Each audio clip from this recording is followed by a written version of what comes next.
경기도 남부 외곽 을씨년스러운 겨울비가 흩뿌리고 있었다. 그건 눈도 비도 아닌 잿빛 공기 속에 가라앉는 한숨 같았다. 설 전날 밤 11시 마지막 시내버스에서 조용히 내린 남자 하나가 있었다. 그는 30대 중반쯤 검은 비니에 낡은 가방 하나 메고 있었다. 옷은 헐거웠고 신발은 물에 젖은 채 삐걱거렸다. 얼굴은 며칠을 씻지 못한 듯 거칠었고 머리는 흐트러져 있었다. 그가 천천히 걸어간 곳은 은강섬유라는 이름이 적힌 대형 공장. 공장은 굳게 닫힌 철문 너머로 불빛 하나 새어 나오지 않았다. 아무도 몰랐다. 지금 이 철문 앞에 선 이 남자가 바로 이 기업의 실질적인 설립자이자 수백억대 자산을 굴리던 한때의 금융재벌 민도현이라는 사실을. 하지만 지금 그의 이름은 박도수였다. 그가 가리키는 길 위엔 허름한 경비복과 낡은 작업화뿐이었다. 도현은 공장 뒤편 숙직 경비원을 뽑는다는 공고지를 기억하며 조심스레 초소를 향해 걸어갔다. 겨우 들어선 경비실안은 더러웠고 먼지가 자욱했으며 벽난로라곤 고장난 전기난로 하나뿐이었다. 조명은 깜빡이고 있었고 탁자 위엔 식은 김밥 반 토막이 남아 있었다. 누구세요? 날카로운 목소리에 그는 고개를 들었다. 중년의 여성. 바로 경비관리 담당인 권 반장이었다. 아, 경비 일자리 구하러 왔습니다. 그는 일부러 경상도 억양을 섞어 말했다. 성함이 박도수입니다. 이력서는요? 예, 여기요. 예전에 터미널 주차장에서 근무했었습니다. 밤 근무 오래 했고요. 그는 일부러 초라한 이력서를 내밀었고 권 반장은 그걸 힐끔 보더니 코웃음을 쳤다. 하긴 명절 전날 밤에 일자리 구하러 오는 사람 보면 다들 한 끼 밥값이라도 벌려고 오는 거지 뭐. 좋아요. 당장 오늘 야간부터 시작하세요. 그리하여 민도현은 그렇게 은강섬유의 한 구석, 아무도 관심 갖지 않는 야간 경비원 박도수가 되었다. 그가 배정된 초소는 공장 후문 옆 오래된 느티나무 아래. 바람이 쌩쌩 불었고 문은 덜컹거렸다. 초소 내부엔 삐걱이는 의자 하나, 전구 하나, 그리고 벌레가 기어다니는 바닥. 그는 조용히 외투를 접어 베개 삼고 누웠다. 밖에선 설 전날 특유의 정막이 스며들었다. 어디선가 흘러나오는 라디오에서 흘러나온다.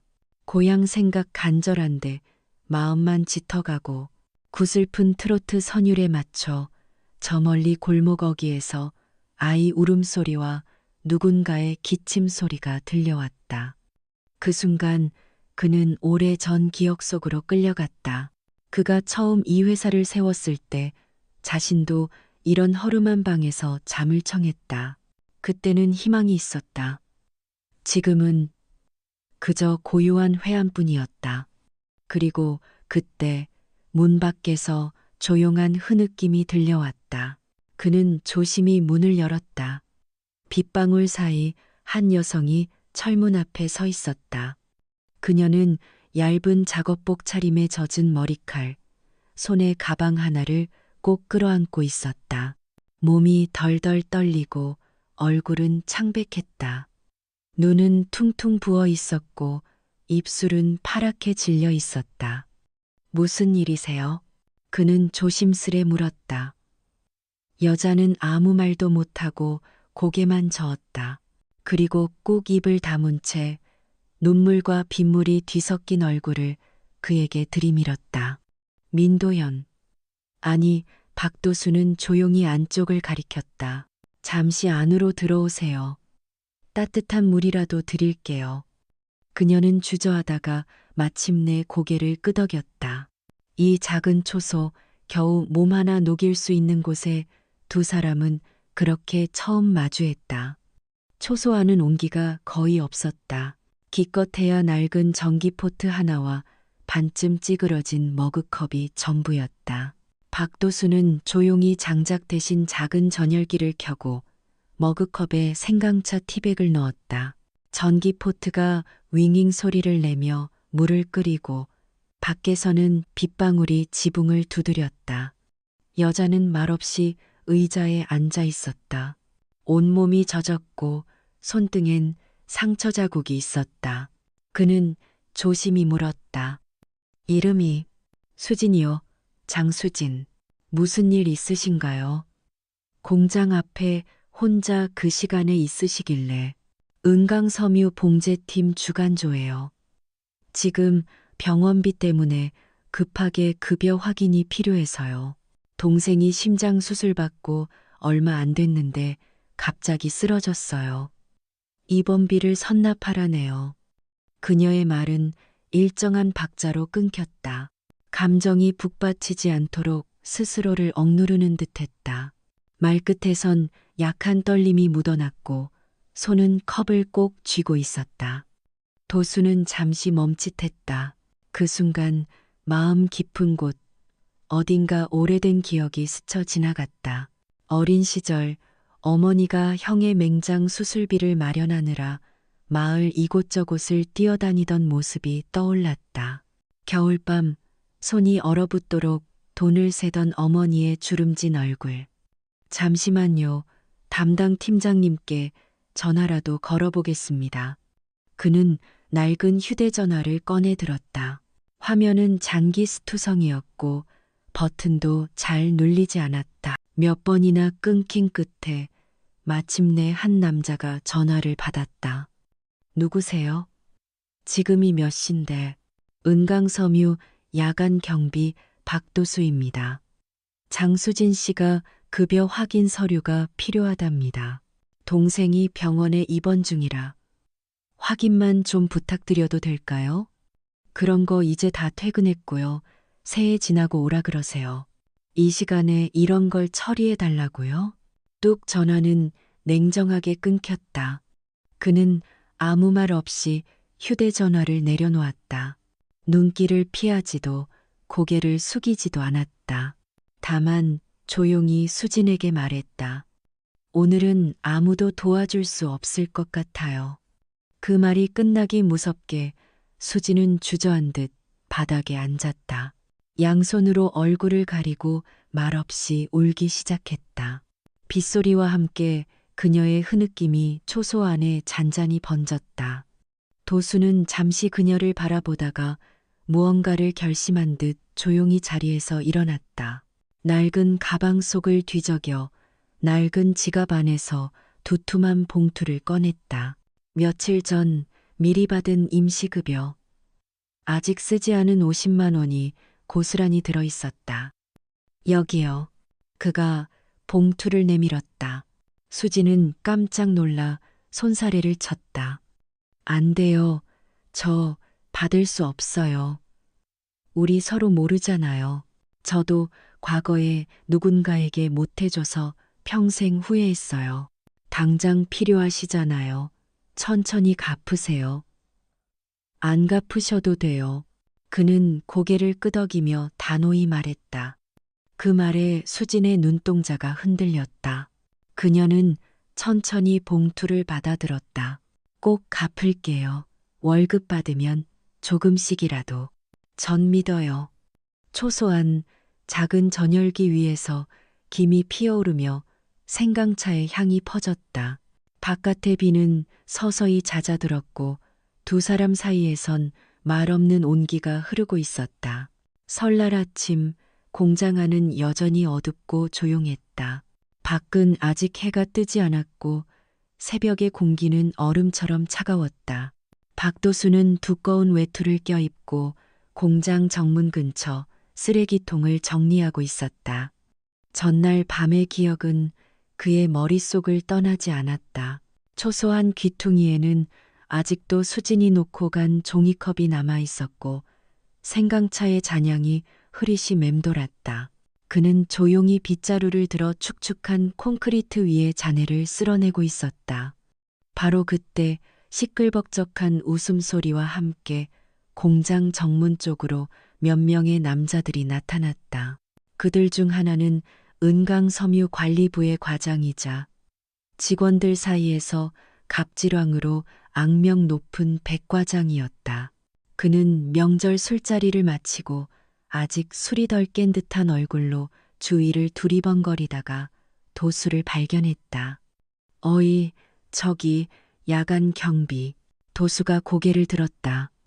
백 과장이 비틀거리며 다가오더니 손에 든 빈 소주병을 내던졌다. 이런 데는 깨끗이 치워야지. 뭐하고 있냐? 시간 땡땡이 치냐? 다른 직원들이 피식 웃었다. 누군가는 핸드폰을 꺼내 슬며시 촬영을 시작했다. 야, 요즘 애들 말로 경비 ASMR 찍는 거냐? 크크. 도수는 말없이 허리를 숙여 깨진 병조각을 조심스럽게 치웠다. 하지만 백 과장은 멈추지 않았다. 이봐, 너 이름이 뭐냐? 뭐시기? 아무튼 네 얼굴을 보면 일도 못하게 생겼더라. 그의 얼굴엔 조롱이 가득했다. 에이, 이런 날에도 근무하는 거 보면 불쌍해서라도 용돈이나 줄까 했더니만 그 얼굴 보면 밥맛이 다 사라진다니까.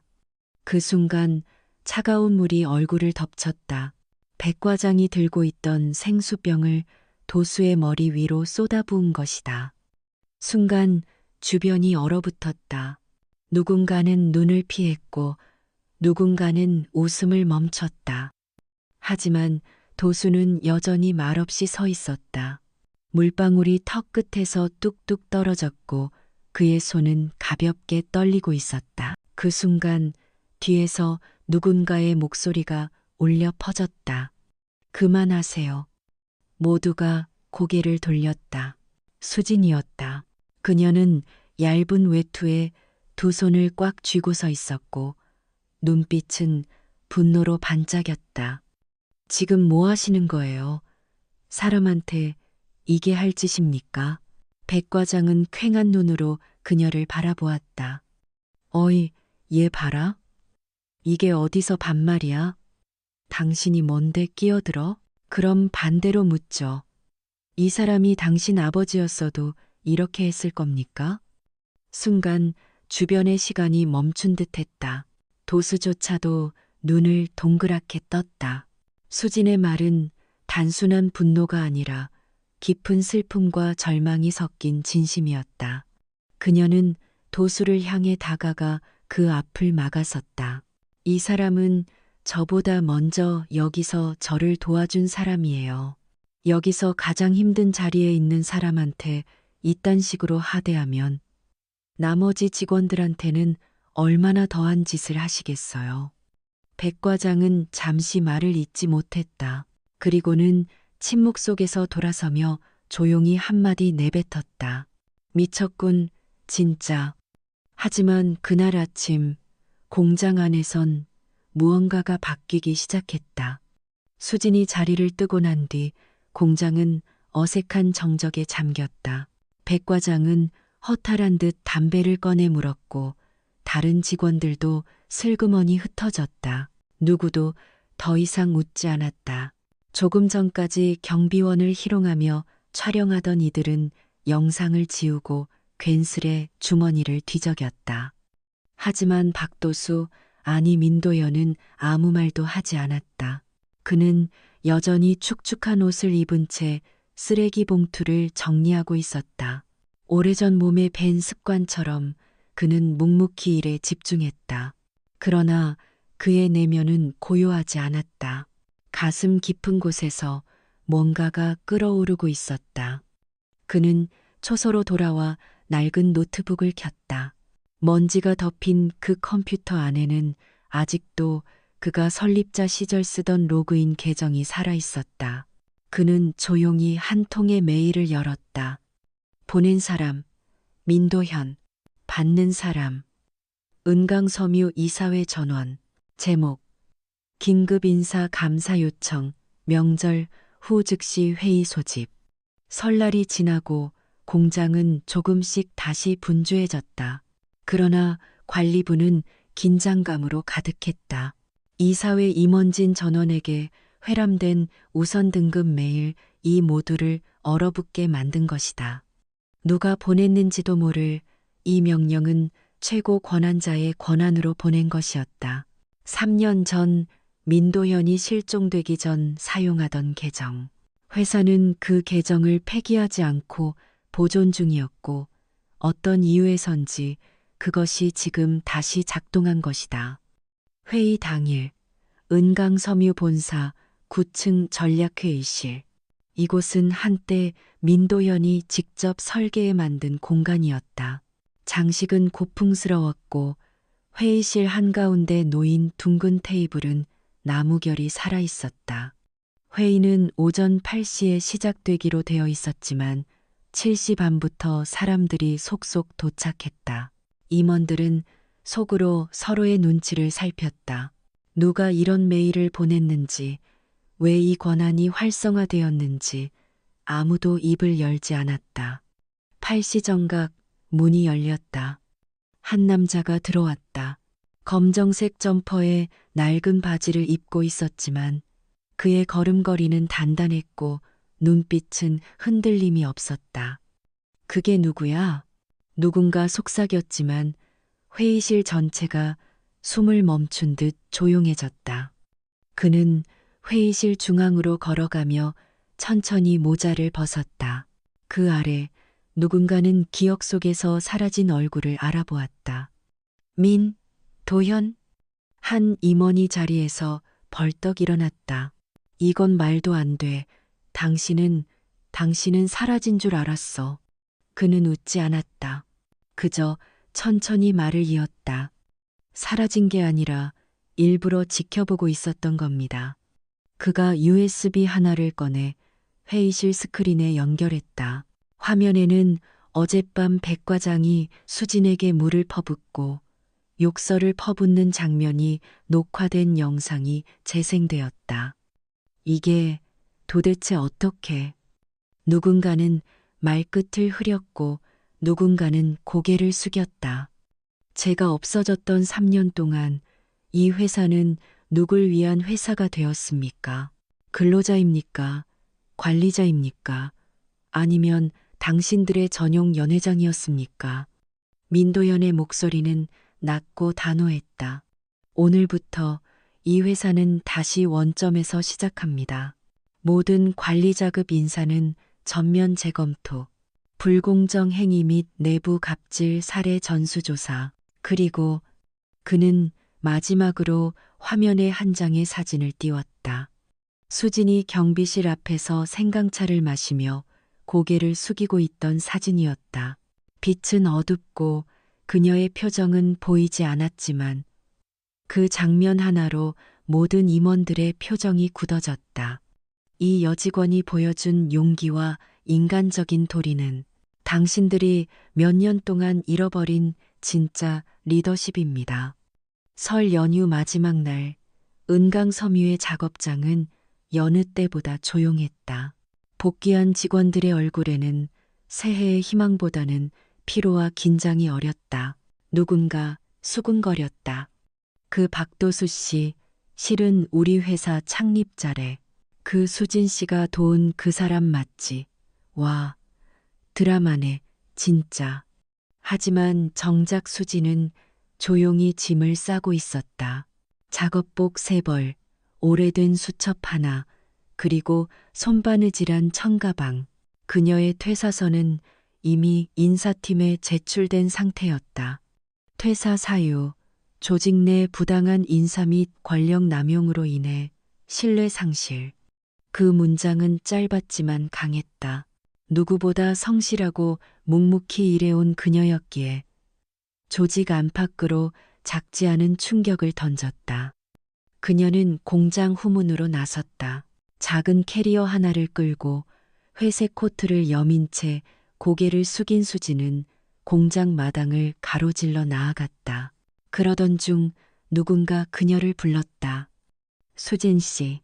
고개를 든 그녀 앞에는 평소 입던 경비복이 아닌 회색 정장을 입은 민도연이 서 있었다.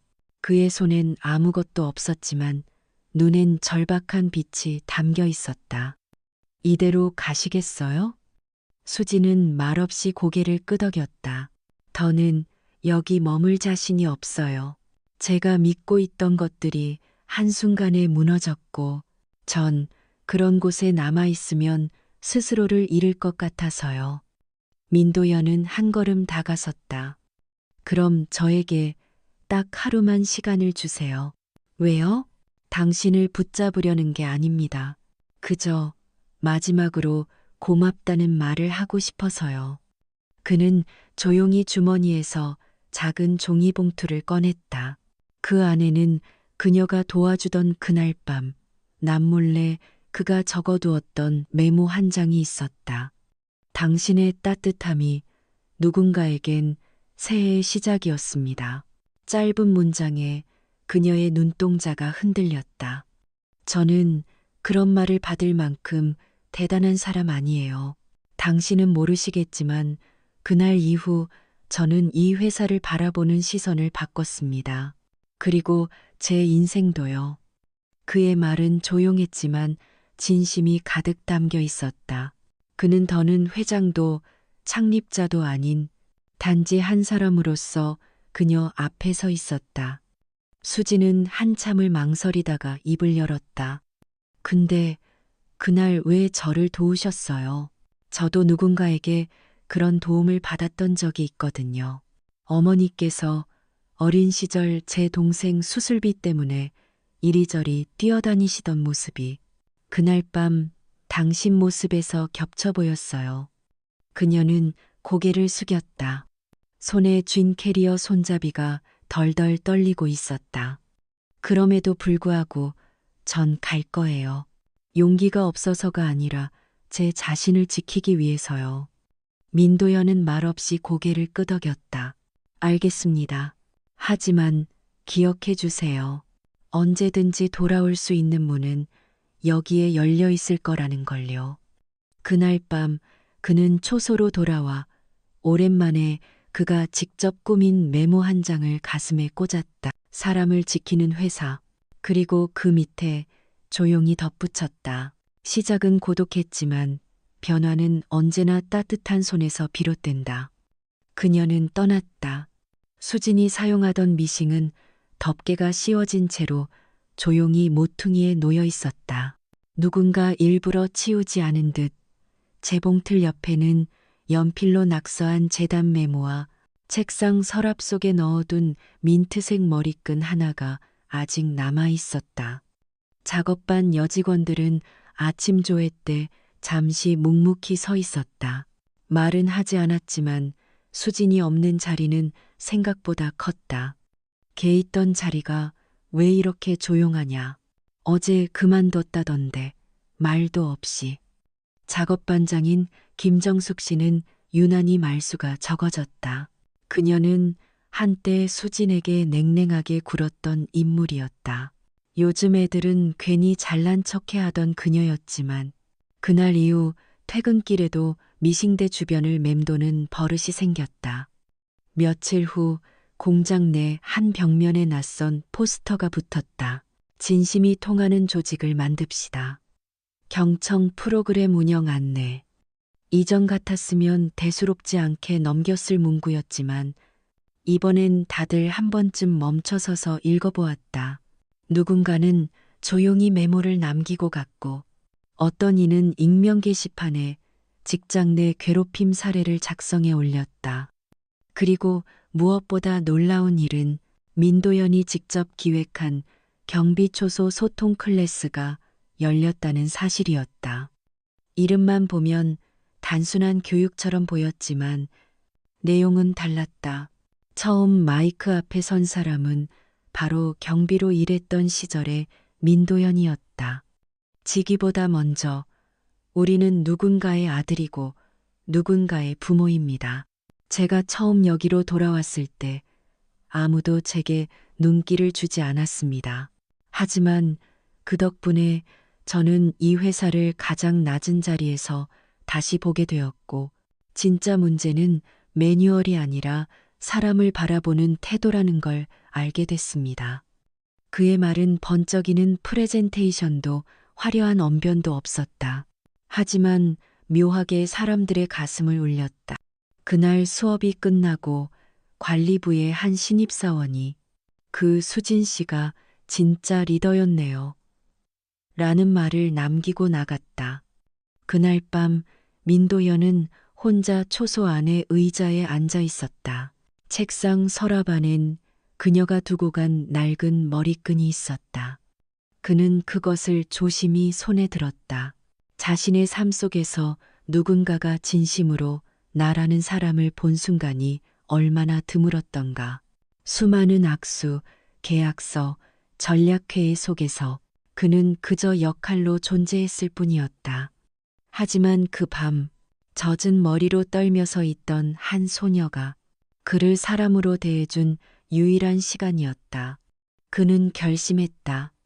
수진이 떠났다고 해서 그 마음까지 사라진 건 아니었다. 그녀를 따라가진 못했지만 그녀가 남기고 간 작은 씨앗들을 하나씩 피워낼 수는 있었다. 다음 날 아침 그는 관리팀 게시판에 직접 글을 올렸다. 누군가의 용기는 오래 기억되지 않지만 그 용기를 본 사람은 반드시 변하게 됩니다. 저는 오늘부터 바꾸겠습니다. 수진 씨처럼요. 봄이 왔다. 공장 마당 한켠에 심어놓은 들꽃, 씨앗이 작은 싹을 틔웠고 몇 달 전까지만 해도 매캐한 먼지 냄새로 가득했던 작업장 창가에는 싱그러운 공기와 함께 작은 화분들이 놓였다. 은강섬유는 달라지고 있었다. 이제는 누구도 경비실에 있는 사람을 무시하지 않았고 점심시간이면 부서 간 벽을 넘은 대화가 오갔다. 익명 게시판에 칭찬 글이 늘어났고 불만보다는 제안이 더 많이 올라오기 시작했다. 어떤 변화는 느렸고 어떤 변화는 눈에 띄었다. 그리고 무엇보다 사람들의 눈빛이 달라졌다. 하지만 여전히 한 사람은 돌아오지 않았다. 어느 날 공장 입구 우체통에 한 통의 소포가 도착했다. 보낸 이는 발신인 없음. 봉투 안에는 수공으로 만든 청가방 하나, 그리고 한 장의 손편지가 있었다. 안녕하세요. 저는 이제 타 지역 한 중소 봉제업체에서 일하고 있습니다. 작업장은 작지만 사람들은 다정하고 무엇보다 제가 누군지 보려는 눈이 있습니다. 공장이 바뀌었다는 소식을 들었습니다. 여러분 모두 건강하시길 바랍니다. 그리고 혹시 그분께 전해주세요. 제가 남기고 간 컵, 그거 혹시 아직도 있다면 제 마음도 거기에 남아 있을 거예요. 수진 드림. 그날 오후 민도연은 초소 옆 창고에 놓아두었던 종이컵을 꺼냈다. 모서리가 살짝 깨진 하얀 컵. 그 안에 그는 소중히 접어둔 머리끈과 메모지를 넣었다. 그리고 곁에 조용히 종이 쪽지를 하나 더 넣었다. 당신이 남긴 따뜻함은 지금도 우리를 데워주고 있습니다. 다음에 뜨거운 차 한 잔 함께해요. 그리고 며칠 뒤 정문 초소의 낯익은 그림자가 나타났다. 회색 코트, 바랜 청바지, 그리고 긴 머리를 질끈 묶은 모습. 그녀는 조용히 초소 앞에 섰다. 한참을 망설이다가 조심스럽게 문을 두드렸다. 문이 열리고 두 사람이 마주섰다. 그는 아무 말도 하지 않았다. 다만 눈을 가늘게 뜨고 천천히 웃었다. 그녀도 입꼬리를 올렸다. 그 종이컵 아직도 있네요. 마실 준비되어 있어요. 그럼 오늘은 제가 따뜻한 걸 따라 드릴게요. 두 사람은 말없이 초소 안으로 들어갔다. 창밖에는 봄비가 조용히 내리고 있었고 허공에 피어오르는 차향기처럼 그들의 마음도 천천히 따뜻해지고 있었다. 이 이야기를 끝까지 함께해 주셔서 진심으로 감사합니다. 경비로 위장한 회장님과 따뜻한 마음을 지닌 여자 노동자라는 설정만으로도 충분히 흥미롭지만 이 이야기가 감동적인 이유는 단순한 신분 반전이 아니라 그 안에 숨겨진 사람과 사람 사이의 온기, 침묵 속에서도 드러나는 진심, 그리고 작은 친절이 누군가의 인생을 바꿀 수 있다는 메시지가 있었기 때문입니다.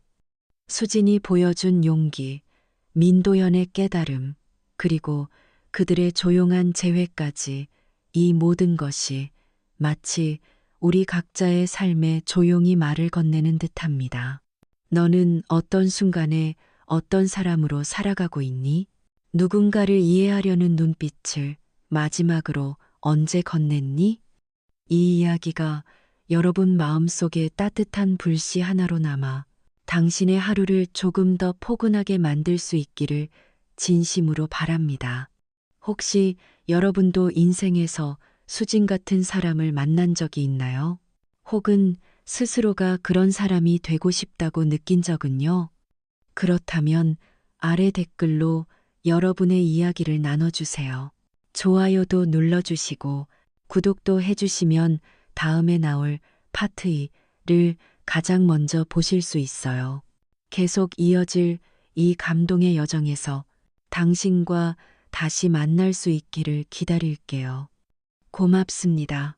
지금 당신이 있는 곳에도 작은 따뜻함이 함께하길 바랍니다. 치루